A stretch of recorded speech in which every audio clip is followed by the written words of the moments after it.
I just love the beautiful, enchanting, mystifying, intriguing, sometimes sad, even Middle Eastern sounds of minor harmony and minor scales.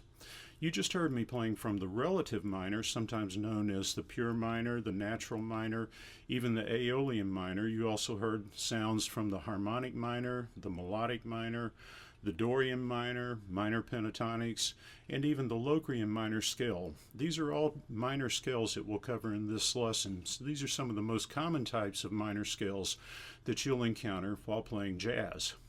Now, there's a lot of confusion about why you need to learn all these different minor scales, how to practice them, what they're used for. So in this lesson, I'll try to cover all of these things. You'll learn practice method for learning these scales, for internalizing them. You'll learn how to use them, what they're used for, everything you need to know about these minor scales. So hang on. We'll get started in this minor to minor lesson, and we'll have a lot of fun as we explore the different types of minor harmony. Before we get started on the scales, let's just cover some quick minor fundamentals. One thing you'll want to make note of is that all minor scales have minor thirds. Now, if you know your major scales, 1, 2, 3, you know you've got that major third that gives it the happy, bright major sound. The minor third, 1, 2, 3, is lowered, has that darker sound, and all minor scales have minor thirds. In this lesson, you'll learn how other intervals affect the construction and function of the scales. In fact, most minor scales have major intervals in them.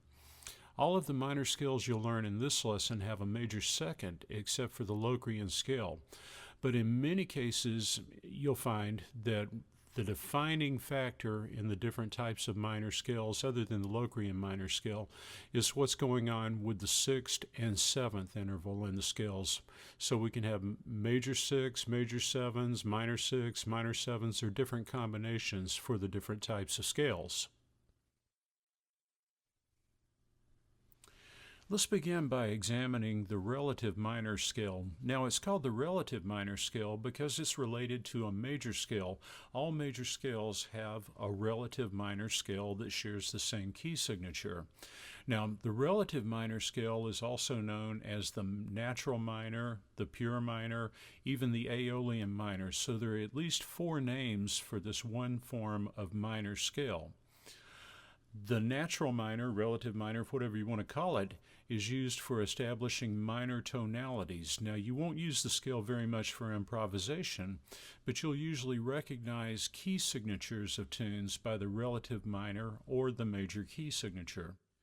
For example, the tune Summertime has what you may be tempted to recognize as a major key signature.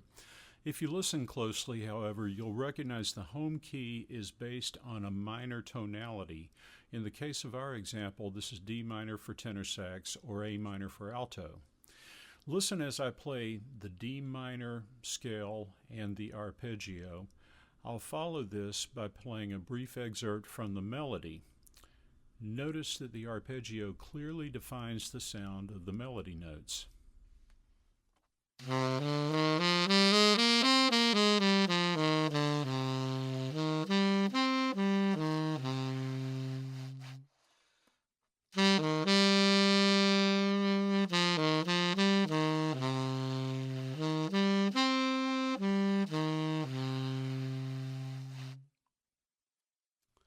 So you should really be able to tell clearly from that fragment of the melody.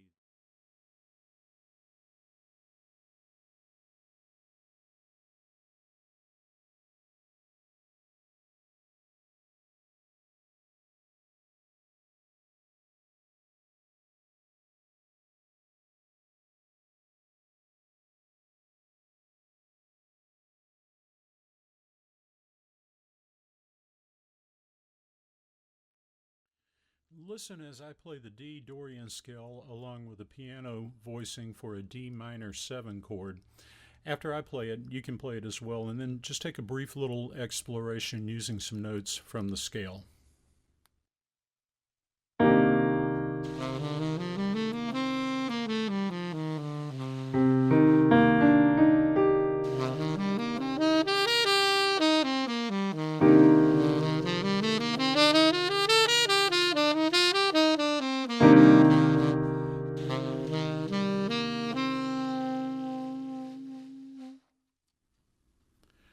Now it's your turn.